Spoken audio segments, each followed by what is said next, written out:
বাংলাদেশের সবচাইতে ভাইরাল প্রশ্ন, নারী আসলে কিসে আটকায়? বউরা আসলে কি চায়? বউদের চাহিদা আসলে কি? পুরুষদের সবচাইতে জানার ব্যাপারে আগ্রহ হচ্ছে মেয়েরা আসলে কি চায়, বউ আসলে কি চায়। আমি জাস্ট কয়েকটি কথা শেয়ার করছি, যদি আপনি এই কথাগুলো শুনতে পারেন আপনার বিবাহিত জীবনকে সুখী করবে একজন। বলেন সবাই, তিনি কে?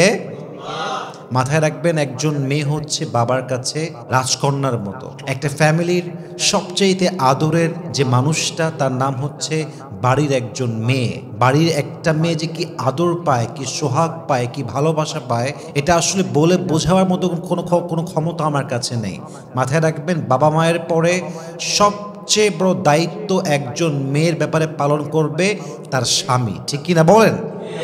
এখন স্বামীকে বুঝতে হবে যে আসলে বউ আমার কি চায়, বউ এর এক্সপেকটেশনটা আসলে কি। যদি আপনি আপনার বউয়ের চাহিদা না বোঝেন, যদি আপনি আপনার বউয়ের মেন্টালিটি না বোঝেন, তার পার্সোনালিটি না বোঝেন, তার এক্সপেকটেশন না বোঝেন, তার কখন কি দরকার, কেমন করে দরকার, কি প্রয়োজন, এটা যে স্বামী বুঝতে পারে না, সেই স্বামী কখনো তার ম্যারিড লাইফে হ্যাপি হতে পারে না, ঠিক কিনা বলেন? সর্বদা মাথায় রাখবেন, একজন আদর্শবান স্ত্রীর জন্য, ওয়াইফের জন্য আসলে ভালোবাসার উপরে আর কোনো মেডিসিন নেই। একজন আদর্শবান স্ত্রী জাস্ট এটাই চায় যে দিন শেষে আমার স্বামী আমাকে ভালোবাসুক, দিন শেষে আমার স্বামী আমার সঙ্গে একটা সুন্দর সময় কাটাক। মাথায় রাখবেন, নারীদেরকে আল্লাহ তাআলা বানিয়েছেন বড্ড যত্ন করে। নারীদের হৃদয়টা আল্লাহ তাআলা অনেক কোমল করেছেন, অনেক কোমল হৃদয়, এটা সফট হার্ট। এবং এই হৃদয়টা শুধুমাত্র ভালোবাসা চায়, এই হৃদয়টা জাস্ট একটু যত্ন চায়, আদর চায়, একটু সময় চায়। অতএব একজন হাজবেন্ড হিসেবে আপনার জানা উচিত যে আপনি যে আপনার ওয়াইফকে ভালোবাসেন, এই ভালোবাসা তার সামনে প্রকাশ করার দরকার। বলেন তো সবাই, আছে না নাই? এটা বড্ড প্রয়োজন। চার মাযহাবের ইমাম আহমদ ইবনে হাম্বল রাহমাতুল্লাহি আলাইহি, উনি ওনার সন্তানকে বলেছিলেন, তুমি যদি তোমার হ্যাপি ম্যারিড লাইফ লিড করতে চাও, সাংসারিক জীবনে সুখী হতে চাও, তুমি যে তোমার বউকে ভালোবাসো, এই কথা প্রকাশ করতে কখনো কার্পণ্য করবে না। সুবহানাল্লাহ পড়বেন না আপনারা সবাই? তো এটা দরকার, এটা বুঝতে হবে।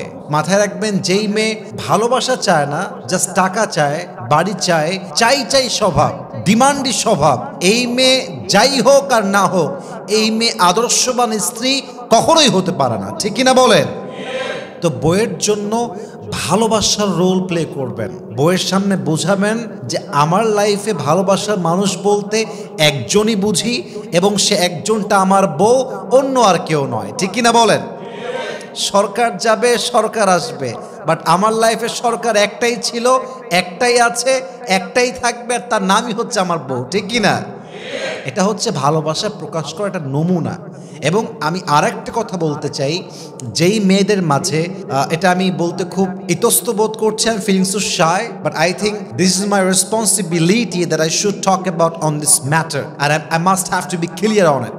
ব্যাপারটা হচ্ছে এরকম, দেখেন, যে আপনি যদি বুঝে ফেলেন যে আপনার ওয়াইফ আসলে ভালোবাসার পাগল নয়, টাকার পাগল, বিশ্বাস করেন, একজন হাজবেন্ড যখন বুঝে ফেলে যে আমার ওয়াইফটা টাকা চায়, গাড়ি চায়, লাক্সারি লাইফ লিড করতে চায়, শপিং এর পাগল, আসলে তার কাছে ভালোবাসা, ফিলিংস, ইমোশন তার কোনো মূল্য নেই। মাথায় রাখবেন, পুরুষ এটা বোঝার পর থেকে, পুরুষ চাই বিশাল পীর হোক, পুরুষ চাই বিশাল বড় হুজুর হোক, যত বড়ই হোক না কেন, পুরুষ যখন বোঝে আমার বউ ভালোবাসার প্রতি নয়, টাকার প্রতি আসক্ত, পুরুষ তার বউকে চুল পরিমাণ আর কখনো ভালোবাসতে পারে না, ঠিক কিনা বলেন? এই জন্য মেয়েদেরকে বলবো, ভালোবাসার এক্সপেকটেশন রাখবেন। টাকা পয়সা তো যাবে আসবে, ভালোবাসাই হচ্ছে চিরস্থায়ী বিষয়, ঠিক কিনা বলেন? আল্লাহ প্রত্যেকটা যুবককে তার স্ত্রীকে মন থেকে ভালোবাসার তৌফিক দান করুক, পড়েন সবাই আমিন। 2 নাম্বার, একজন ওয়াইফ চায় আমার হাজবেন্ড হবে most caring, most loving and a responsible man. একজন স্বামীর সবচেয়ে বড় রোল হচ্ছে তার স্ত্রীর জন্য দায়িত্বশীল আচরণ করা, যত্নশীল আচরণ করা। বউয়ের কখন প্রয়োজন, কি প্রয়োজন, বউ আমাকে বলতে হবে না, বউ বলার পূর্বেই আমি এটা প্রোভাইড করব। তার বলার পূর্বে যখন আমি দিয়ে দিব, তখন এটা প্রমাণ করবে যে আমি জাস্ট হাজবেন্ড নই, আমি একজন দায়িত্বশীল স্বামী, ঠিক কিনা বলেন? অনেক স্বামী আছে দেখবেন বিয়ের পরে বউকে ফেলায় রেখে দেয়, খোঁজ নাই, খবর নাই, কি লাগবে, কি প্রয়োজন। ইভেন আমার কাছে এমন রিপোর্টও আছে মাসের পরে মাস বউকে রেখে চলে গেছে, খোঁজ খবর নেওয়া দূরের কথা, বেঁচে আছে না মরে গেছে তাও জানে না। অথচ স্বামী স্ত্রীর সম্পর্ক এখনো অটুট আছে, বৈধ আছে, হালাল আছে, কিন্তু খোঁজ খবর নেই। বাংলাদেশে এরকম অনেক সংসার আছে যে সংসারটা জাস্ট সামাজিকভাবে টিকে আছে, জাস্ট চার দেওয়ালের মাঝখানে থাকে। স্বামীর হৃদয়ে বউয়ের জন্য ভালোবাসা নাই, বউয়ের হৃদয়ে স্বামীর জন্য ভালোবাসা নাই, জাস্ট সমাজের দিকে তাকিয়ে, বাচ্চার দিকে তাকিয়ে হাজারো স্বামী স্ত্রীর সম্পর্ক জাস্ট নামে টিকে আছে, কাজে তার কোনো অস্তিত্ব নেই। ঠিক কিনা বলেন? সো আপনি এমন হাজবেন্ড হবেন না যে হাজবেন্ড জাস্ট নামে হাজবেন্ড, আরে আপনি হবেন সেই স্বামী, আপনি হবেন সেই হাজবেন্ড যে হাজবেন্ডের অস্তিত্ব তার ওয়াইফের জীবনে এমন হবে, যদি হাজবেন্ড জাস্ট কয়েকটা ঘন্টার জন্য গায়েব হয়ে যায় তবে ওয়াইফ যেন রিয়েলাইজ করতে পারে আমার স্বামী ছাড়া আমার জীবনটা এক পয়সার কোনো মূল্য নেই। ঠিক কিনা বলেন? You must have to be like that. You must have to be like that. এমন স্বামী হতে পারলে দুনিয়ায়ও দাম আছে, আল্লাহর কাছেও দাম আছে। এমন অনেক স্বামী আছে দেখবেন যে ওই স্বামী বাসায় না থাকলে ওয়াইফ খুশি হয়। রাগ করবেন না, আমার কথাটা বাস্তব কথা বলছি।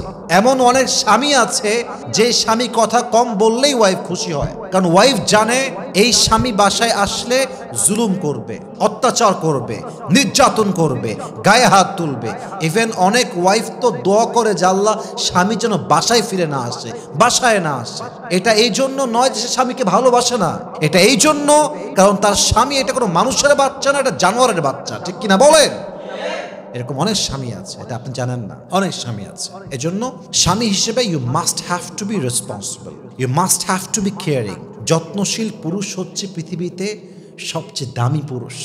একজন আদর্শবান স্ত্রীর কাছে টাকাওয়ালা পুরুষের চাইতে, বড়লোক পুরুষের চাইতে যত্নশীল পুরুষের দাম হাজার লক্ষ কোটি গুণ বেশি। কারণ একজন আদর্শবান স্ত্রী জানে যে টাকাওয়ালার কাছে আমি হয়তো বা ভালোবাসার মূল্য নাও পেতে পারি, বাট যে যত্নশীল সে আমার ভালোবাসা, আমার যত্ন, আমার আদর, আমার মায়া, আমার যে এক্সপেকটেশন সেটাকে এত ভ্যালিউ দিবে তার কাছে থাকলে এটা আমি ফিল করতে পারবো আমি কোনো সাধারণ নারী নই, আমি একজন প্রিন্সেস, আমি তার জন্য একজন রাজকন্যা। ঠিক কিনা বলেন? She will feel like this, she will feel like that. So এজন্য রেসপন্সিবল হবেন, যত্নশীল হবেন। যত্নশীল যে পুরুষ নয়, দায়িত্ব নেওয়ার ক্ষমতা যার মাঝে নেই, সে ম্যান নয়, সে একজন বয়। আর বয়দের জন্য বিয়ে নয়, বিয়ে হচ্ছে ফর দ্য ম্যান, পুরুষদের জন্য। অতএব আজ থেকে আমরা নিয়ত করলাম আমরা কখনো আমাদের লাইফে ইররেসপন্সিবল হব না, আমরা সবাই রেসপন্সিবল হব, দায়িত্বশীল হব। বলেন সবাই ইনশাআল্লাহ। 3 নাম্বার, এই পয়েন্টটা মাথায় রাখবেন। একজন ওয়াইফ আপনার কাছে অনেক কিছু চাইবে না, ও চাইতে পারবে না।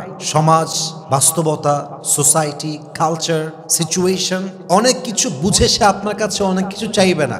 আপনি আপনার সাধ্য অনুযায়ী আপনার ওয়াইফকে প্রত্যেক মাসে হাত খরচের টাকা দিবেন, কম হোক বেশি হোক, মিডিয়াম হোক, as much as you can provide. যা আছে তা দিবেন, 1000 দিবেন, 2000 দিবেন, বড় লোক আপনি 10,000 দিবেন, হাত খরচের টাকা দিবেন, তার দরকার আছে। এটা অনেক সময় আপনার দেওয়া হাত খরচের টাকা ওয়াইফ জমায় রাখবে এবং সেই টাকা দিয়ে আপনার ওয়াইফ আপনার বিপদে সাহায্য করবে, এটা নামই হচ্ছে ওয়াইফ। ঠিক কিনা বলেন? একটা কথা আপনারা রিয়েলাইজ করেছেন কিনা দেখেন, আমরা জাস্ট নামে বলি যে বউ হচ্ছে আমাদের জীবনের সবচেয়ে বেশি জ্বালা, আমরা নামে বলি যে বউ হচ্ছে আমার জীবনে সবচাইতে বিরক্তিকর জিনিস, কিন্তু বাস্তবতা হচ্ছে এটা জাস্ট মুখের কথা। বিপদে পড়লে, কষ্টে পড়লে, অসুস্থ হলে, রোগী হয়ে গেলে, বিছান ধরা হয়ে গেলে একমাত্র বউ ছাড়া আশেপাশের কাউকে হারিকেন দিয়ে খুঁজে পাওয়া যায় না। ঠিক কিনা বলেন?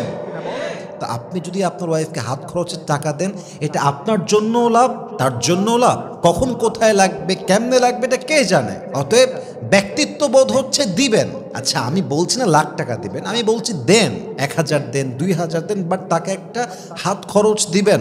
কারণ আপনার ঘরে আসার পূর্বে সে তার বাবার রাজকন্যা ছিল, আর তার বাবা তাকে এত কিছু দিয়েছে যা তাকে বলতে হয় নাই, তার বাবা নিজের থেকেই দিয়ে দিয়েছে। ঠিক কিনা বলেন?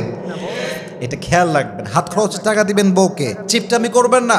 অনেক স্বামী আছে, হ্যাঁ, 1 নম্বর হারকিপটা, হেবাড়ার সব জায়গা টাকা বের হয়, আর বউ চাইলে বাহানা শুরু হয়ে গেল, আর এই সমস্যা ওই সমস্যা, मैं गरीब हूं, मैं बहुत गरीब हूं। হ্যাঁ, আমি গরিব, বাপ গরিব, দাদা গরিব, আমার মতো গরিব এই দুনিয়াতে কেউ নাই। জঙ্গলে আমার বাড়ি, আমার কোনো টাকা পয়সাই নাই। বউয়ের বেলায় চিপটা হয়, বোনের বেলা টাকা বের হয়, মায়ের বেলা টাকা বের হয়ে যায়, বাপের বেলা টাকা আরো বেশি বের হয়, সবার জন্য টাকা বের হয়, বউয়ের জন্য 2 পয়সা বের করতে চায় না। এরকম স্বামী আছে না নাই বলেন? বইয়ের জন্য খরচ করলে আল্লাহ রিজিকে বরকত দেয়। বইয়ের জন্য খরচ করলে আল্লাহ আপনার রিজিকে আরো বেশি স্বচ্ছতা দান করে। বইয়ের জন্য খরচ করলে আল্লাহ আপনার জীবনটাকে একদম বরকত দ্বারা ভরপুর করে দিবে। সুবহানাল্লাহ পড়েন সবাই। এই জন্য বউকে হাত খরচ দিবেন। আর একটা পয়েন্ট মাথায় রাখবেন, ওয়াইফের প্রতি অনেস্ট অ্যান্ড লয়াল হতে হবে। সত্য কথা কি জানেন, পুরুষদের মন এক নারীতে আসক্ত হওয়া খুব বড় বিগ চ্যালেঞ্জ। কেন জানেন? কারণ যে পুরুষদের জন্য জান্নাতে 70,000 হুর থাকবে, সেই পুরুষ দুনিয়ায় এক নারীতে আসক্ত হবে কেমন করে? ঠিক কিনা বলেন? এটাই বাস্তব। আমি সেদিন একটা বয়ান শুনছিলাম, নাম হচ্ছে Junaid Jamshed, was a singer in Pakistan, then he became Islamic scholar, Islamic দায়ী। তো তিনি বললেন যে এক লোক আমাকে বলছে যে ইনসান मर्द जो होता है वो सिर्फ एक लड़की की तरफ एडिक्टेड क्यों नहीं हो सकता। প্রশ্ন হচ্ছে যে আচ্ছা বলেন তো, একজন পুরুষ কখনো এক নারীতে আসক্ত হয় না কেন? তো উনি জবাব দিয়েছিলেন, খুব অসাধারণ একটা জবাব দিয়েছিলেন। উনি বললেন যে जहां पे मर्द को जन्नत में 70,000 हूरे मिलेंगे, तो जिसके पास जन्नत में 70,000 हूरे होंगे वो एक लड़की से कैसे गुजारा कर सकता है। तो যার জান্নাতে 70,000 হুর আছে, সে একটা মেয়ে দিয়ে কেমনে চলবে? তো বাস্তবতা হচ্ছে এই পুরুষ যতই বলুক এটাই পারফেক্ট, এটাই চাই, এটার প্রতি আসক্ত, বাট পুরুষের চোখ আর পুরুষের মন আসলে সহজে এক নারীতে আসক্ত হতে পারে না। ঠিক কিনা বলেন? This is the character of man. এটা হচ্ছে পুরুষের স্বভাব, এটা পুরুষের নেচার। এর মানে যে পুরুষ খুবই খারাপ তা নয়, পুরুষের নেচারটাই হচ্ছে এরকম। আল্লাহ তাআলা আমাদেরকে বোঝার তৌফিক দান করুন, পড়েন সবাই আমিন। তাহলে ওয়াইফের প্রতি অনেস্ট অ্যান্ড লয়াল হতে হবে। যে স্বামী গাদ্দার, যে স্বামী বেঈমান, হয়তোবা সে সাময়িকভাবে জিতে যাবে, হয়তোবা সে সাময়িকভাবে বিজয় অর্জন করবে, বাট মাথায় রাখতে হবে যে অনেস্ট না, যে লয়াল না, তার জন্য পৃথিবীর কোথাও সম্মান নাই, সুখ নাই, শান্তির সন্ধান সে খুঁজেই পাবে না। ঠিক কিনা বলেন? এজন্য আমার প্রিয় ভাইরা, be honest and loyal to your wife.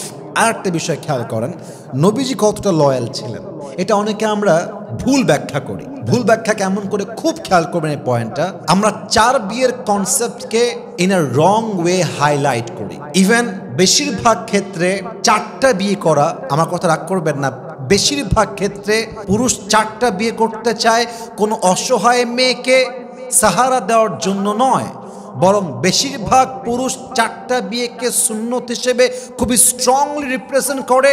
It's just because তার নারীর প্রতি জাস্ট অ্যাট্রাকশন আছে, এবং কোনো অসহায় নারীকে নয়, বিধবা নারীকে নয়, ডিভোর্সি নারীকে নয়, বরং পুরুষ 4টা বিয়ে করতে চায় বেশিরভাগ ক্ষেত্রে মনের খাহেশাত মেটাবার জন্য। ঠিক কিনা বলেন? I don't measure everyone equally. আমি সবাইকে একই পাল্লায় মাপছি না, but maximum people they are like that.